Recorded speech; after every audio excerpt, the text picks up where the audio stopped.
অমেয় ধারা ইউটিউব চ্যানেলে সবাইকে স্বাগতম। রুমি রহমাতুল্লাহ রচিত মসনবী গ্রন্থ হতে আজকের এই ভিডিওতে আলোচ্য বিষয়টা হবে আল্লাহর রাস্তায় জানমাল ব্যয় করার ফজিলত এবং স্থানকাল পাত্র ভেদে দান করা বা কৃপণতা করা। হুজুরে পাক সাল্লাল্লাহু আলাইহি সাল্লাম বলেছেন, লোকদেরকে আল্লাহর পথে ব্যয় করার উপদেশ দানের উদ্দেশ্যে দুইজন ফেরেশতা অতি সুন্দর আহ্বানধ্বনি দিয়ে থাকেন। ওরা বলেন যে, হে খোদা, ব্যয়কারীগণকে পরিতৃপ্তি রাখুন আর সদা তাদের লক্ষগুণ বিনিময় প্রদান করুন। হে খোদা, যারা হাত বদ্ধ রাখে অর্থাৎ কার্পণ্য করে, দুনিয়াতে তাদের ক্ষতি শুধু ক্ষতি ছাড়া আর কিছুই প্রদান করবেন না। হে আল্লাহ, ব্যয়কারীদের আপনি পরিপূরক বিনিময় দান করুন, আর যারা হাত বন্ধ রাখে তাদেরকে ক্ষয়ক্ষতি প্রদান করুন। আলোচ্য হাদিসে যে ব্যয়কারীর জন্য ফেরেশতার দোয়া এবং কৃপণতার জন্য বদদোয়ার বর্ণনা রয়েছে, তার মধ্যে অবশ্যই স্থান, কাল ও পাত্রের বিভিন্নতার সামঞ্জস্যের প্রতি লক্ষ্য রাখা হয়ে থাকে। কোনো স্থানে ব্যয় করা উত্তম আর কৃপণতা করা অনুচিত।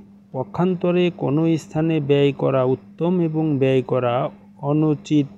রুমি রহমাতুল্লাহ তাই বলেছেন, স্থান, কাল ও পাত্র লক্ষ্য করে যারা ব্যয় করে অথবা কৃপণতা করে তারাই উত্তম। ক্ষেত্র অনুপাতে ব্যয় করা না করার ফলাফল হবে। অনেক ক্ষেত্রে ব্যয় করা অপেক্ষা কৃপণতা উত্তম, যেহেতু ধন সম্পদের প্রকৃত মালিক আল্লাহ। অতএব আল্লাহর হুকুম ব্যতিরেকে মাল ব্যয় করা যাবে না। আল্লাহর হুকুম অনুযায়ী ব্যয় করা চাই, যেন তুমি তার অসীম বিনিময় লাভ করতে পারো এবং তুমি আল্লাহর নাফরমানদের দলভুক্ত হিসেবে পরিগণিত না হও।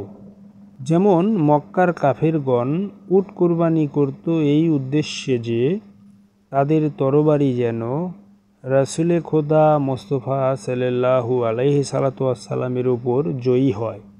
এখানে রুমি রহমাতুল্লাহ স্পষ্টভাবে বলে দিয়েছেন, শুধুমাত্র আল্লাহর রাস্তায় নিজের জানমাল ব্যয় করতে হবে।